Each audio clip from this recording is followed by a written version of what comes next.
Hey guys, what's going on? It's your boy, the Mad Kiger, and up here today, guys, I thought I would actually share with you guys some PlayStation 1 games which I think are worth a play.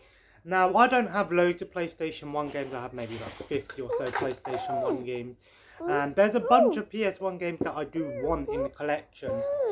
And what I thought I'd do today is share with you guys some games that I think are definitely worth playing. Some of these might be hidden gems, some of them might just be well-known games, but I think people should still give them a try. Now, of course, I am missing out on some big ones like Metal Gear Solid, Final Fantasy VII. I do own Final Fantasy VII, but I've never played it myself.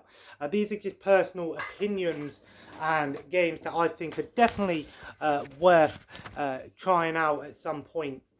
And yeah, let's just get straight into it. First of all, I want to talk about Rugrats Search for Reptar. Now, I know what you're thinking, really? A Rugrats game? I actually had this game growing up, and it is, well, it's actually kind of like, it's a really good nod at the early 90s, early 2000s, you know. Rugrats was such a great show growing up. I remember watching it quite a bit, and it was really a fun show to watch, you know, about babies, you know, getting into, you know, adult situations almost. Very, very good Nickelodeon show for its time, and it's unfortunate that they've not really released like a full DVD collection, at least not to my knowledge. I believe some episodes are on Amazon Prime video, but that's about it. But the game is actually really fun. Now, the whole point of the game is to find these puzzles of Reptar, the dinosaur. But the game is basically split into a mix between a semi-platforming open-ended game and mini-games. And, you know, there's so many cool different mini-games. You know, there's like a mini-golf level, there's a level where you're playing on the dog and you have to run over things. There's like an alien spaceship level with Angelica, and it's just a really fun game with just multiple quirkiness. It's a really interesting game, and it's one that I think a lot of people should try out if you have never played it, even if you're not a fan of the show. Next, we have a couple of Star Wars games. First up, we have Star Wars Episode 1 Jedi Power Battles. Now, what's really fun about this game is it played like a hack and slash, sort of like almost like a beat 'em up, like a almost like a 2.5D top down isometric view game, and it all takes place around about Episode 1. But you can play as like 5 different characters, you know, Obi-Wan, Qui-Gon, Plo Koon, Adigara, and Mace Windu. And this game's a really fun co-op game. If you've got someone to play it with, definitely check it out. It is a little bit on the tough side. I do remember having a lot of trouble with this game as a kid. It is a very challenging game. It's one of those games that, you know, it didn't hold any punches. If you failed, you go back. I never remember getting past the second level as a kid, but it's a very fun game. If you're into sort of like two-player fighting action games, definitely check it out. But if you're looking for something a little bit more single-player, definitely check out the Phantom Menace. Now, say what you want about the movie. The game is actually kind of an interesting one. It's like a top-down, almost bird's eye view.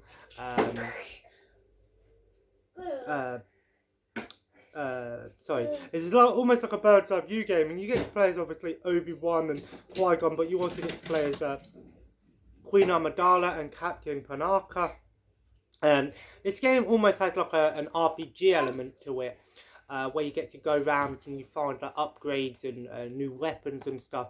And I do remember playing it once or twice as a kid, but I've heard really good things about this game, and it's one that I think that a lot of people should try out if you're a Star Wars fan, because it's a game that you think, oh, it's going to be terrible because it's based on the movie, but actually it's a pretty decent game. Now, I had to include one of the Grand Theft Auto games on here, and the one that I chose was Grand Theft Auto 2. Now, everyone talks about Grand Theft Auto San Andreas, Grand Theft Auto 5, Vice City, but back on the PlayStation 1, we had 3 Grand Theft Auto games. There was technically 2 expansions of London, but this game is actually a really interesting top-down, bird's-eye view, open-world game. and it's a really cool game because there's so many different like missions to do. You know, if you've ever played the game Retro City Rampage DX, then you'll enjoy this game. It's a different style of Grand Theft Auto. If you played the Chinatown Wars and you enjoyed that, try this one out, because even though it's maybe not what everyone knows, it still has that Grand Theft Auto feel to it. The whole open world and getting police on you, and you know, loads of crazy weapons and stuff. And this is a really fun game. You can just have fun with this game, even if you don't, you know, do the missions and stuff. But it's definitely a game that I feel like a lot of people look past when it comes in the Grand Theft Auto series. Next, we have Buzz Lightyear of Star Command. Now, I know Toy Story 2 was a very popular game on PlayStation 1. I don't have it yet. But there was an actual TV show of Buzz Lightyear Star Command, which is obviously a cartoon based on Buzz Lightyear. But the game is actually really fun. It sort of plays like a traditional sort of like action platformer game. And, you know, the whole point of the game is getting from one end to the other end. Of course, you get all these crazy different weapons. It has like levels underwater. It has like levels where you're on like a moped, like a space bike. And, you know, this was made by Activision, and it's a really good game for its time.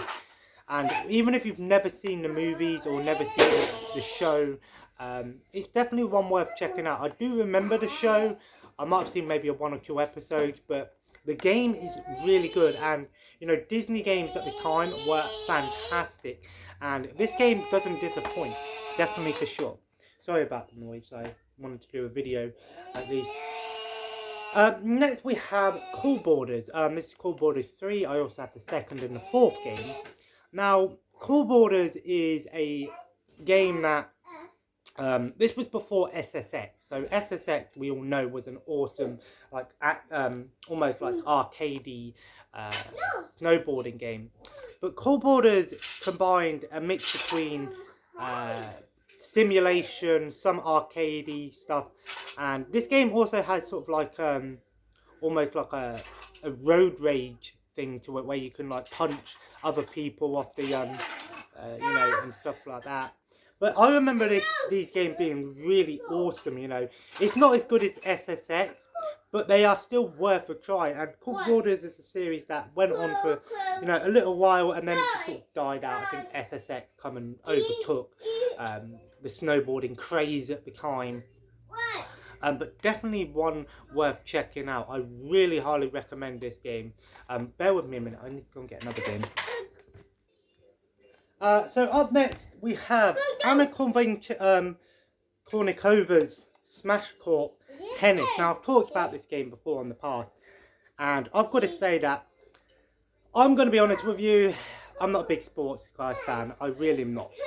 But I don't mind tennis games every so often, and I remember having this game as a kid. Now, when you look at it, you think, oh, it's going to be a very basic, you know, simulator. But actually, no, this is the complete opposite. The characters in this game are sort of like chibi, you know, anime-esque characters. They're all based on real tennis players at the time. But this game is really cool. If you've ever played like the Mario tennis game, if you've ever played the Mario tennis games, you'll be right at home with this game, because it is an arcadey tennis game. It's still played like a tennis game, of course, but it's really cool because it has some really interesting level designs. There's some, you've got your usual tennis, you know, clay, hard and soft courts and grass courts, but you also have some levels on here that sort of like take place in the streets, you know, take place on like a boat and stuff. And I remember the levels on this game was awesome. You think just for a tennis court it's not going to be great, but some crazy stuff. And you know, it had some really cool modes, like on the street level, like there was a mode called Street Tennis, where you basically, cars go past and you have to try not to hit the cars. It had like squash mode, and it had a really fun mode called Bomb Ball, which was basically like hot potato. So the ball was a bomb, and you have to hit the ball back and forth, and if the bomb exploded, you were out. If you hit it and the bomb exploded, you were out. This is a game that if you've got someone else to play it with, you're going to have a great time with it. Even if you have a multi-tap, you can play up to 4 players with this game. It is a very cheap game to get. I will highly recommend it. Even if you're not a fan of sports games, highly recommend this game because the cover doesn't do it any justice, but the back cover kind of does, sort of tells you what's on there. But yeah, this was made by Namco, so Namco did a lot of like arcade games, very non-realistic games at the time. So Namco did a great job with this one, and it's a shame really because they did make some other Smash Court tennis games on the PlayStation 2, but those games went back to the realistic, top spin virtual tennis style tennis games, not unrealistic games, and it's a real shame that we don't get more sports games like this, and that's the best thing about PlayStation 1, is that there's so many great like sports games that aren't realistic, like full board and things like that. So yeah, highly recommend Smash Court Pro Tennis. Up next we have Driver 2. Now the first Driver game was notorious for having one of the toughest tutorials in any game at the time, and it was all based on driving, but Driver 2 actually had a much better reception at the time. This is a really cool game because it kind of like a GTA style game where you get open world. Obviously the big thing on this one was you could get out your car and stuff, but it even had multiplayer where you could do like a cops and robbers 2-player mode. One person was a cop, the other one was a robber. And at the time, Driver 2 was a very, very big game. The first one was a pretty decent game for its time. It was very challenging and stuff like that. This game kind of tried to slide back a little bit on the difficulty of the game, and it's still a pretty good game because even if you're not into like doing the mission, you could still do free roaming, just drive around and have some fun with this game. And I highly recommend Driver 2 over the first one because the first one was a lot more tough and it was more just racing and trying, and you would basically get copped after you for nothing. This game was a much more easier, accessible game for the time, but and it's proof that there were 3D open world games before Grand Theft Auto 3. So just a little bit of knowledge there for you guys. Up next we have Croc. I've already talked about 3D platformers at the time. Rayman 2. I do recommend the first Rayman as well. I should have put that in here. That was a really good 2D platformer, Rayman. The first Rayman I highly recommend because it was a 2D platformer and a very good one at that, but it was a very challenging game once you got to Bandland. I could not get past Bandland, saved my life. But Croc is, this game kind of reminds me of, say, like Banjo-Kazooie or something like that. And I definitely think like they could do a remake of this game. I've already talked about a remake possibility. But this is a really fun 3D platformer on the PlayStation 1, and not many people talk about Croc anymore. There was also a second game as well. I don't own the second one yet, but I highly recommend Croc because it's something a little bit different on the 3D platforming aspect. I can't talk about must-play PS1 games without mentioning Spider-Man. We already know that Spider-Man and PlayStation have had some fantastic games, especially the Marvel Spider-Man game a couple of years ago was one of the best superhero games out there. But Spider-Man on PlayStation 1, this game was awesome. It was basically like a combination of a action platformer, beat 'em up, and there was a second one. I think it was Electro's Revenge or something like that.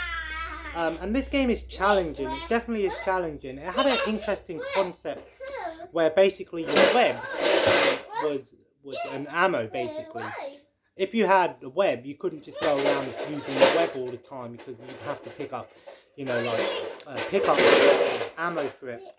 But what I remember most about the Spider-Man game was the amount of costumes. There were some crazy costumes you could unlock.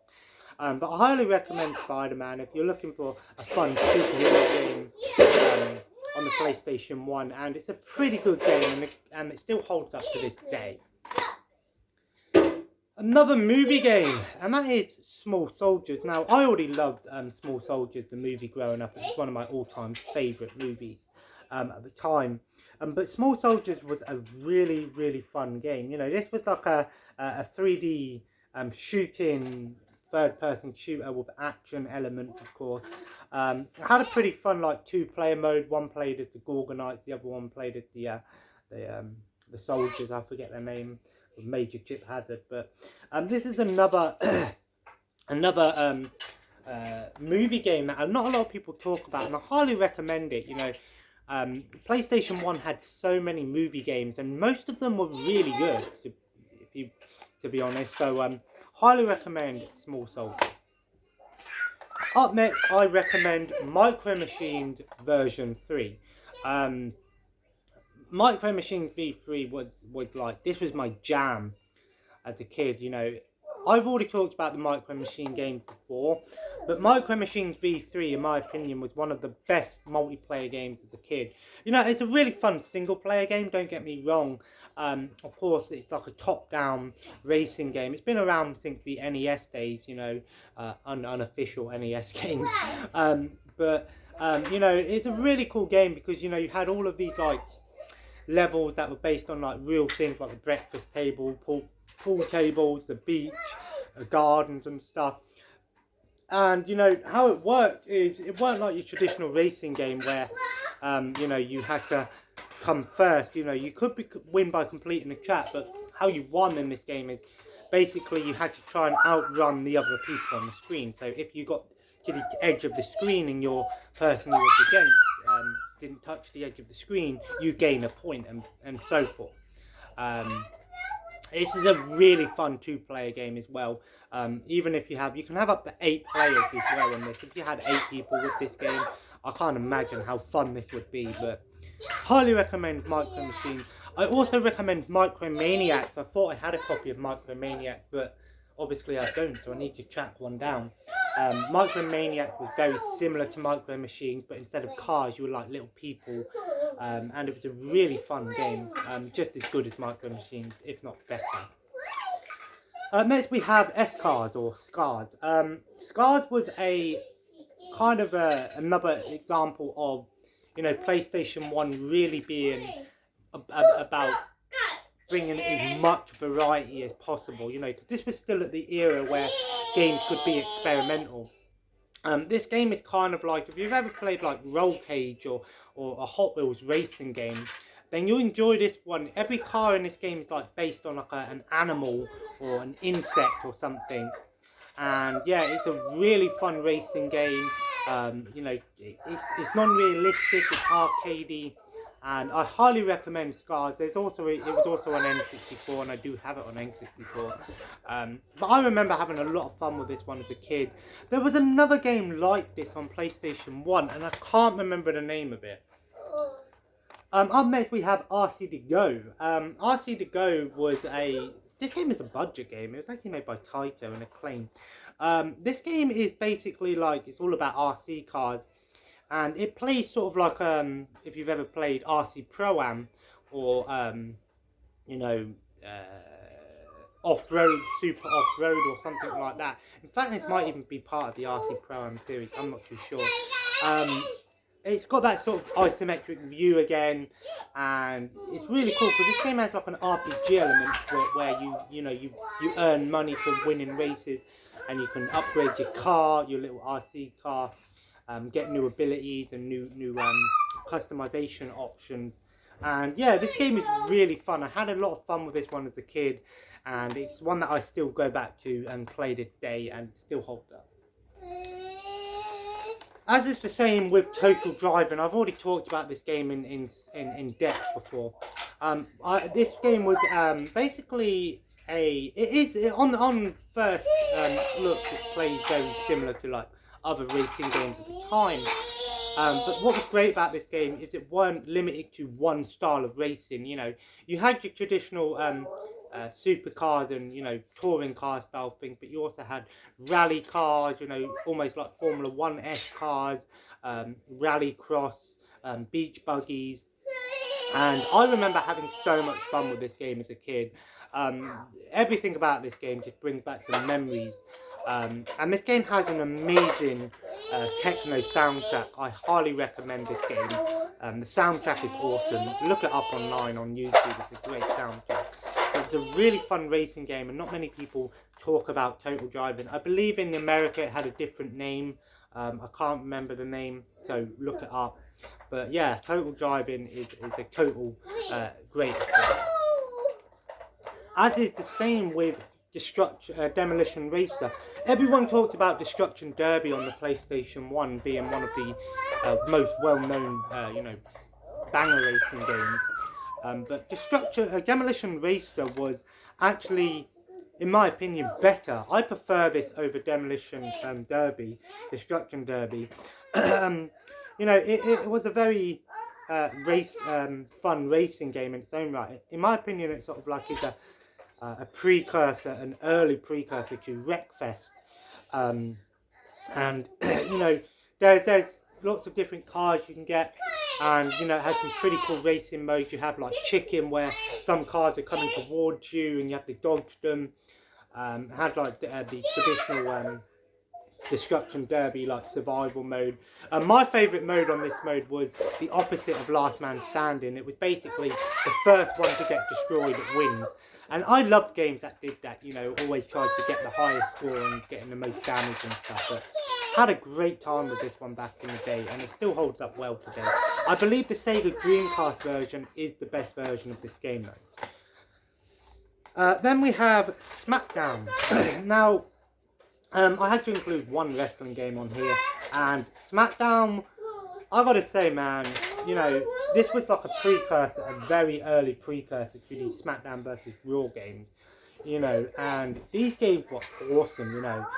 These games just had so much going for it, you know, you had lots of customization options, you know, loads of different characters to play as, and the best part about this game was like the backstage pass and the season mode was awesome back in this day, and fighting backstage, you could do some crazy things, you know, you could get in like forklifts and run people over. It was an awesome game, you know. SmackDown really holds up, one of the best wrestling games on the PS1. The second one, I can't remember if the second one's better, but highly recommend SmackDown.